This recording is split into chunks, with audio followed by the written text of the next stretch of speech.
Pemirsa Anda menyaksikan Prime Time News bersama saya Vera Bahaswan. Saat ini saya sudah bersama dengan Presiden Direktur PT Freeport Indonesia, Bapak Tony Wenas. Selamat malam Pak Tony, apa kabar? Selamat malam Vera, kabar baik, salam sehat. Salam sehat selalu. Pak Tony, terima kasih banyak karena sudah menyempatkan waktunya untuk berbincang bersama kami di Metro TV. Tentu dengan segala macam kepadatan aktivitas dari Pak Tony begitu ya, untuk bisa menyempatkan waktu bersama kami. Pak Tony, Freeport sedang mendapatkan atensi besar dari Presiden Jokowi. Terbukti pada 1 September lalu, Presiden datang langsung ke area kerja di Tembagapura, Papua. Artinya ini adalah Presiden kedua setelah sebelumnya ada Presiden Soeharto begitu ya pada 49 tahun yang lalu. Mendapatkan atensi besar dari orang nomor 1 di negeri ini. Apa maknanya bagi Freeport Indonesia? Oke, maknanya tentu sangat besar sekali.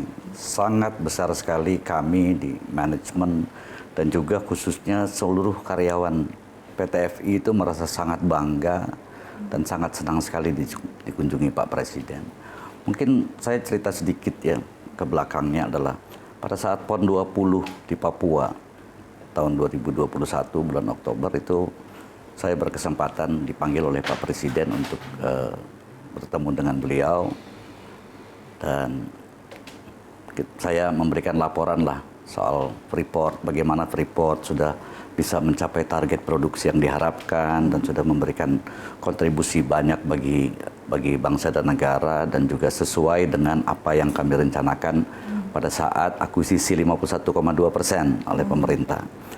Dan pada kesempatan itu juga Pak Presiden menyampaikan kepada saya, beliau meminta untuk dibuatkan satu sekolah sepak bola di Papua yang berbasis atlet-atlet Papua dari anak muda dari 14 tahun kita bina. Dan juga pada kesempatan itu saya mengatakan kepada Pak Presiden ini kan kita progresnya bagus, sudah diakuisisi 51,2%, Boya kita dikunjungi loh Pak. Dan beliau sangat antusias sekali untuk melihat operasi penambangan tambang bawah tanah yang terbesar di dunia. Dan juga tambang terbuka Grasberg yang sudah tidak beroperasi lagi, namun juga tambang terbuka nomor 2 terbesar di dunia, yang sekarang dimiliki oleh 51% oleh Indonesia. Dan itulah awalnya kemudian beliau memang terus menyampaikan keinginannya, kita berusaha mengatur jadwal, dan akhirnya memang di tanggal 31 Agustus dan 1 September beliau mengunjungi, dan luar biasa. Kami seluruh pemegang saham dan yang pasti seluruh karyawan itu merasa sangat senang, sangat bangga dikunjungi Presiden Jokowi. Dan memang dia melihat semua area operasi kami, mulai dari tambang terbuka, tambang bawah tanah, dia menemui karyawan-karyawan. Dan luar biasa, ini satu milestone yang sangat bersejarah bagi PT FI dan juga sangat memorable ya. Dan ini juga menunjukkan acknowledgement dari Pak Presiden Jokowi terhadap operasional PT FI. Ini yang menarik bahwa Presiden melihat langsung tambang bawah tanah ya. Ini luar biasa, beliau turun langsung ke sana melihat bagaimana dari segi aksesnya. Informasi yang saya dapat beliau juga aksesnya lewat darat begitu ya Pak. Artinya beliau betul-betul mengetahui bagaimana kompleksitas tantangan dari segi geografi, topografi, keamanan dan aksesnya. Apa kemudian pesan dari Pak Jokowi setelah melihat langsung seperti itu? Jadi mungkin saya ceritakan, karena kan di area kerja kita untuk ke Tembagapura dari Timika itu kalau naik helikopter mungkin sekitar 20 menit sampai. Tapi biasanya bisa naik helikopter itu hanya pagi hari. Sampai jam 8, jam 9 itu sudah tertutup karena awan. Faktor cuaca ya? Makanya ini salah tambang yang disebut mining above the cloud. Jadi memang ketinggian tambangnya itu di 4.000 meter di atas permukaan laut. Jadi memang satu-satunya jalan adalah naik bus, dan itu makan waktu lebih dari 2,5 jam. Memang busnya anti peluru. Dan itu dilakukan oleh Pak Jokowi? Dilakukan oleh Pak Jokowi dengan sabar, dengan tenang beliau dan Ibu Negara juga terus naik bus sampai lebih dari 2,5 jam dan melihat operasional di sana. Dan komentar beliau yang pertama adalah bahwa ini betul-betul sangat complicated tambang ini. Beliau terus menggelengkan kepalanya, ini betul-betul luar biasa dan complicated. Luar biasa hebat karena produksi dari tambang itu sendiri masih terus beroperasi begitu ya sampai masih terus beroperasi dan dengan medan yang begitu sulit, dengan cuaca yang begitu dingin, dan dengan terrain yang sangat terjal, kita masih terus, dan ini dikelola. Yang lebih mengesankan lagi adalah bagi beliau adalah ternyata tambang ini dikelola oleh hampir 100% anak Indonesia. Wow. 98% Indonesia. Beliau pada saat bertemu dengan karyawan yang jumlahnya 500 lebih, itu komentar pertamanya beliau mengatakan bahwa ini saya tadinya membayangkan saya ketemu karyawan ini sebagian besar bule katanya. Tapi ternyata tidak. Bahkan banyak di antara mereka anak-anak Papua, lebih dari 40% anak-anak Papua. Jadi beliau sangat terkesan sekali dengan ketenaga kerjaan PT FI, di mana anak-anak Papua lebih dari 40% dan sebagian besar adalah anak-anak bangsa ini. Wow, ini saya juga kaget, ternyata 48% karyawan asli dari orang Papua, begitu ya, bekerja di 41-42%, 98% orang Indonesia. Oke. Ada request khusus dari Pak Jokowi misalnya untuk ditambahkan lagi? Pesan Pak Jokowi juga, Pak Jokowi menyampaikan dalam pidatonya bahwa operasional tambang PT FI ini memberikan kontribusi yang sangat besar bagi PDRB Provinsi Papua dan juga Kabupaten Mimika. Ya. Dan tentu saja buat Indonesia juga. Dan pesan beliau adalah, beliau mengatakan adalah untuk agar tambang ini dikelola dengan baik dan dengan hati-hati. Kenapa? Karena kalau sedikit terguncang, maka Papua juga akan terguncang. Dalam arti kata, kontribusi kita kepada Papua itu harus dipertahankan, bahkan ditambah lagi. Jangan sampai terganggu. Jadi harus dioperasionalkan dengan cara yang hati-hati. Beliau itu pesan beliau kepada terkait kami, dengan kepada saya. Persentase karyawan asli Papua yang bekerja di Freeport ini 48% begitu ya? 41%. Artinya memang ada perbedaan yang sangat signifikan ketika divestasi Freeport 51,2% milik dari pemerintah Indonesia. Apakah karena perbedaan itu tadi sehingga ada tambahan banyak dari karyawan Papua yang sebenarnya enggak juga seperti itu. Jumlah 40-an% itu sudah dari sekitar awal 2000-an memang sudah banyak anak-anak Papua, karena program pelatihan dan pembinaan kita untuk Papua itu berjalan sudah dari tahun 90-an. Dari tahun 90-an itu kita komit untuk melipat gandakan jumlah karyawan Papua.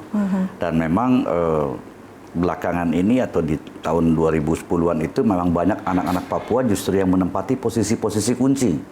Contohnya sekarang ini di posisi Senior Vice President yang membawahi underground itu anak asli Papua. Asli Papua. Dan beliau yang menceritakan kepada Pak Presiden bagaimana operasional tambang ini, dan Presiden senang sekali melihat bahwa ada anak Papua yang menjadi pimpinan di tambang bawah tanah PT FI yang merupakan tambang bawah tanah terbesar di dunia, dan bisa menjelaskan dengan baik, dengan lugas kepada Pak Presiden mengenai operasional dan bagaimana dia membangun tambang bawah tanah tersebut. Nah, ini juga. Dan kalau dari pasca 2018 divestasi itu yang pasti adalah peningkatan penerimaan negara. Peningkatan penerimaan negara dari masa kontrak karya, kemudian tadinya sekitar 60% itu dari 100 yang dihasilkan PT FI, 60% buat negara, 40% buat Freeport McMoran. Dan kedepannya ini lebih dari 70% akan diterima buat negara. Lebih yang dari jumlahnya 70%. kira-kira dalam 1 tahun itu bisa mencapai 4 miliar dolar atau sekitar kalau dengan kurs sekarang 60 triliun setiap tahunnya. Jadi kalau sampai 2041 diperkirakan akan bisa mencapai sekitar 1.200 triliun sampai dengan 2041. Wow, luar biasa. Kontribusi Freeport dari segi people-nya, yang memberdayakan masyarakat di sana untuk bekerja langsung di Freeport Indonesia. Kemudian yang menarik lagi adalah Presiden juga tadi Bapak sudah singgung, meresmikan secara langsung Football Academy, begitu ya. Nah, ini apa yang membuat Freeport akhirnya ingin memiliki bagian, gitu, mengambil bagian untuk bisa memberdayakan masyarakat Papua dari segi ataupun bidang olahraga? Jadi komitmen kami adalah kami harus tumbuh dan berkembang bersama dengan masyarakat. Masyarakat Papua dalam hal ini. Dan memang dari awal program kami banyak sekali program pengembangan masyarakat yang kami sudah jalankan, kami rencanakan, dan komitmen kami terus sampai dengan akhir operasi kami, kita akan terus membangun, mendevelop anak-anak Papua ini. Dan salah satu programnya adalah program SDM, ya, pendidikan. Ada lebih dari 12.000 beasiswa yang kita berikan, ada sekian banyak sekolah yang kita kelola, Ada satu juga sekolah yang boarding school pertama di Papua yang kita dirikan, kita bina. Mereka semuanya sekolah dengan gratis, mulai dari SD sampai dengan SMA, dan dengan kurikulum yang khusus, dengan juga diberikan makanan dengan gizi yang cukup, dan juga dengan disiplin yang ketat. Namanya sekolah Taruna Papua. Dan salah satu dari program pembinaan SDM ini juga yang disampaikan Pak Presiden adalah untuk membina olahraga. Dan beliau juga sangat menggemari olahraga sepak bola, dan beliau juga paham bahwa Papua ini pernah punya banyak nama-nama atlet sepak bola yang berkiprah di nasional maupun internasional. Gitu. Dan harapan beliau adalah bagaimana kalau kita bina dari sekarang, dari kecil mereka, dan Freeport diperintahkan oleh Pak Presiden melalui Pak Menteri Investasi untuk membangun sekolah sepak bola berbasis anak-anak Papua. Dan itu adalah komitmen kami juga, sehingga gayung bersambut beliau menyampaikan kepada saya di bulan Oktober tahun lalu, dan di bulan Agustus tahun ini sudah berdiri sekolah sepak bolanya. Sudah direkrut anak-anaknya, ada 30 yang direkrut dari 500, kira-kira 500 yang mendaftar, dan akan kita tambah lagi 30, dan semuanya dibiayai oleh Freeport dan dilatih oleh pelatih asing ya. Artinya memang kontribusi Freeport baik itu bagi karyawannya tapi juga bagi pemberdayaan manusianya sekitar Papua itu sendiri luar biasa kontribusinya. Karena kami adalah bagian dari Papua. PT FI adalah bagian dari Papua. Dan ini tentu juga sebagai salah satu sustainability business begitu ya. Iya, ada people di situ yang harus diberdayakan. Nah, karena kami yakin bahwa tidak ada perusahaan yang bisa berhasil di tengah masyarakat yang gagal. Jadi kami harus tumbuh dan berkembang bersama dengan masyarakat. Bersama dengan masyarakat. Senang, 51,2% berhasil didapatkan, dan komitmen akan pembangunan smelter.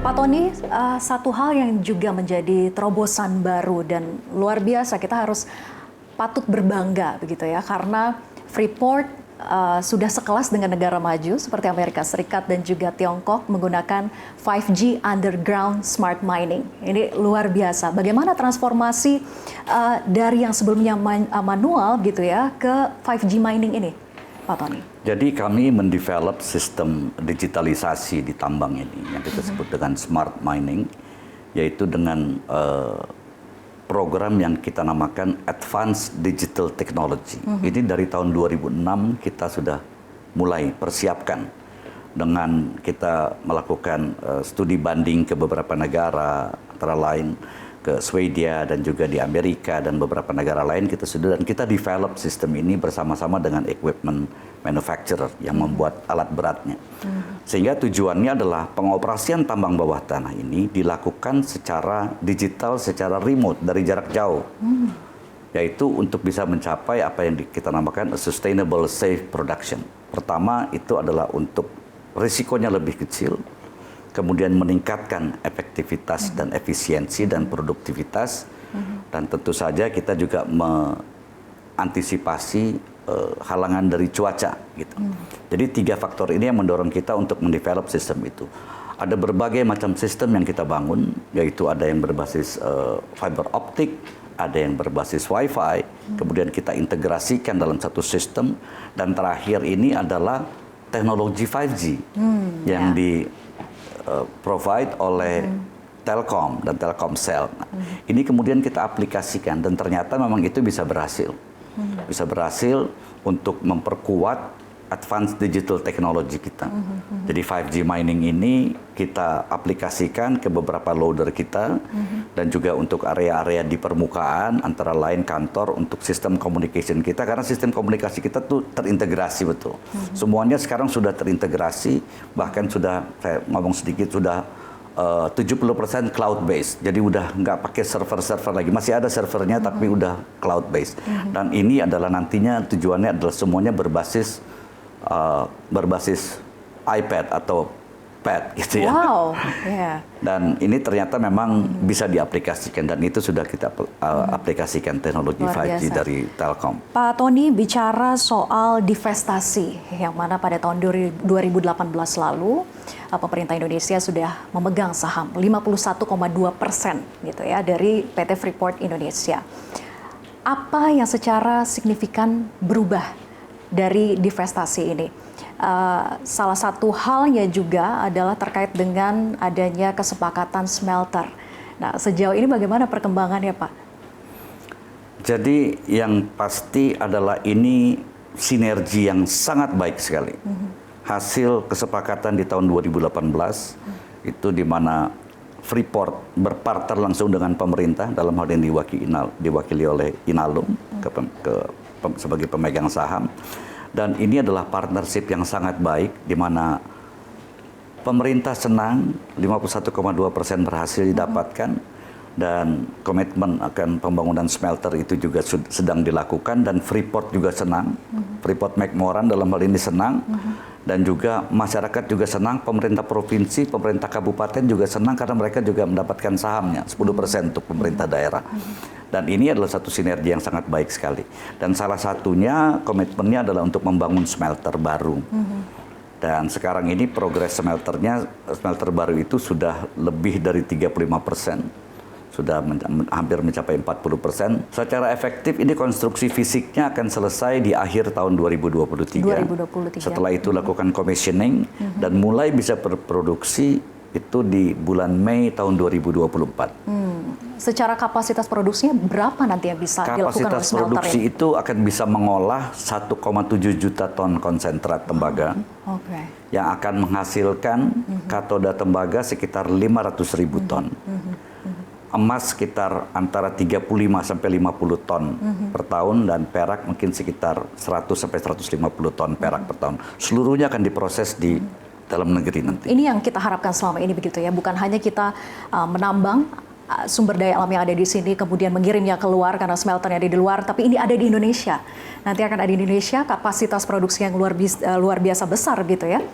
Dan harapannya memang industri turunannya dari tembaga itu juga tumbuh di Indonesia. Jangan sampai juga nanti kita katoda tembaganya harus diekspor juga, karena di Indonesia nggak ada yang beli.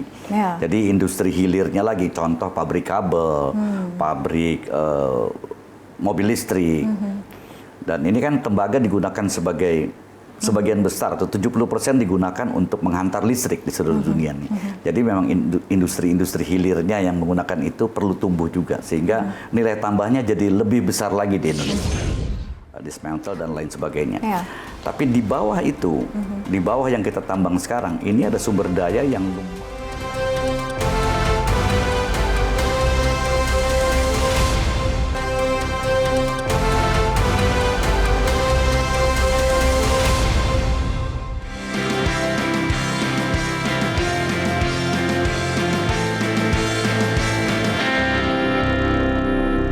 Nah, Pak Tony bicara soal sustainability bisnis lagi gitu ya. Tadi kita sudah bahas soal people-nya. Nah, sekarang kita bahas soal planetnya. Planetnya ini bagaimana efek dampak lingkungan? Kalau bicara soal penurunan emisi karbon, komitmen ini sering dipertanyakan kepada mereka yang bergerak di industri sektor pertambangan gitu ya. Tapi bagaimana dengan Freeport sendiri? Komitmennya untuk menurunkan emisi karbon? Jadi kami memang committed, ya. Kita sudah declare bahwa kami komit untuk menurunkan emisi karbon 30% pada tahun 2030.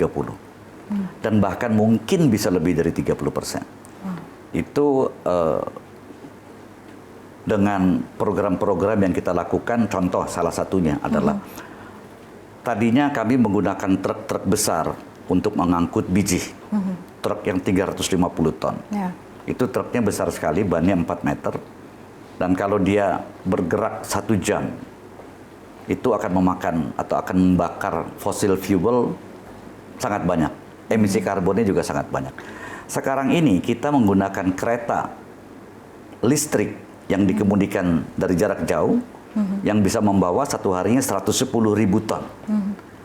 Dan ini penurunan emisi karbonnya luar biasa banyak. Karena listriknya akan menggunakan biofuel yang juga jauh lebih bersih.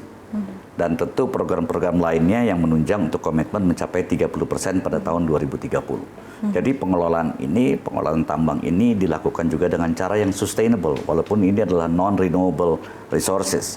Dan juga program-program reklamasi kita lainnya, kita di area tambang terbuka Grasberg itu sudah 400 hektar kita tanami kembali, walaupun tanamannya hanya rumput dan perdu. Tapi kalau di daerah tailing yang sudah tidak aktif itu sudah lebih dari 1.000 hektar yang kita reklamasi. Dan kita sekarang lagi menanam kembali di area-area terdampak, ada sekitar 4.000 hektar lahan hutan yang sudah terdegradasi kita tanami kembali supaya kemudian menyerap karbon lebih banyak. Dan juga di pesisir kita menanam mangrove yang totalnya sudah hampir 500 hektar dan terus komitmen 100 hektar setiap tahun, dan kita juga sedang mencari untuk bisa menanam mangrove seluas 10.000 hektar. Dan ini semuanya merupakan satuan bahwa kita juga really care for the planet, not only the people and the profit. Iya. Nyata komitmennya begitu ya, berkontribusi dan juga bertanggung jawab atas aktivitas tambang yang sudah dilakukan. Pak Tony bicara soal multiplier effect, ini kan sudah luar biasa yang diberikan gitu ya, kontribusi dari Freeport kepada masyarakat Papuanya gitu ya, sumber daya manusia di Papua akhirnya bisa dipekerjakan di Freeport, tapi juga bagaimana dari sisi kontribusi kepada bangsa gitu ya. Yang saya tahu, mohon diklarifikasi, bisnis plan-nya Freeport sampai dengan 2040, kemudian cadangannya sampai 2060. Tapi bagaimana sustainability ini bisa berjalan terus, Pak, untuk kontribusi Freeport tanpa henti untuk Indonesia maju? Jadi izin kami sampai 2041 dan bisnis plan kami sampai dengan 2041. Cadangan yang terbukti sekarang ini adalah bisa sampai 2052, to be precise. Tapi kami akan menambangnya sampai 2041 karena izinnya sampai 2041. Terus kemudian banyak yang bertanya, jadi nanti kemudian siapa yang akan menambangnya? Kemungkinan nggak ada yang menambangnya. Karena kalau kami berhenti akan susah bagi siapapun juga untuk melanjutkan tambang itu. Karena ini kan semua asetnya milik kami akan dismantle dan lain sebagainya. Tapi di bawah itu, di bawah yang kita tambang sekarang, ini ada sumber daya yang lumayan besar. Ada sekitar hampir 3 miliar ton biji. Dan ini sangat berpotensi untuk ditambang. Melebihi dari tahun 2050, mungkin bisa sampai 2070 bahkan. Tapi kami kan untuk mengeksplorasi wilayah itu, ya kita tidak akan mengeksplorasi lebih lanjut wilayah itu. Karena izin kami sampai 2041, tapi potensinya besar. Dan untuk Papua itu memang akan sangat baik kalau seandainya itu berlanjut terus. Dan untuk Indonesia juga. Diharapkan terus berlanjut agar nasib Papua dengan kontribusi Freeport 60% untuk Mimika, kemudian 34% untuk Papua sendiri itu bisa terus ada begitu ya Pak ya, kontribusi dan tenaga kerja yang tetap ada dan juga multiplier efeknya juga tetap ada. Tetap hidup Papua. Baik, terima kasih Pak Tony atas kesempatan yang luar biasa kita bisa berbincang di kesempatan kali ini. Sukses dan berjaya terus untuk Freeport dan kita harapkan juga kontribusi untuk bangsa demi Indonesia maju. Terima kasih Presiden Direktur PT Freeport Indonesia atas kesempatannya. Dan pemirsa, demikianlah bincang-bincang kami bersama Presiden Direktur PT Freeport Indonesia, Severa Bahaswan, pamit undur diri. Terima kasih atas kebersamaan Anda. Sampai jumpa.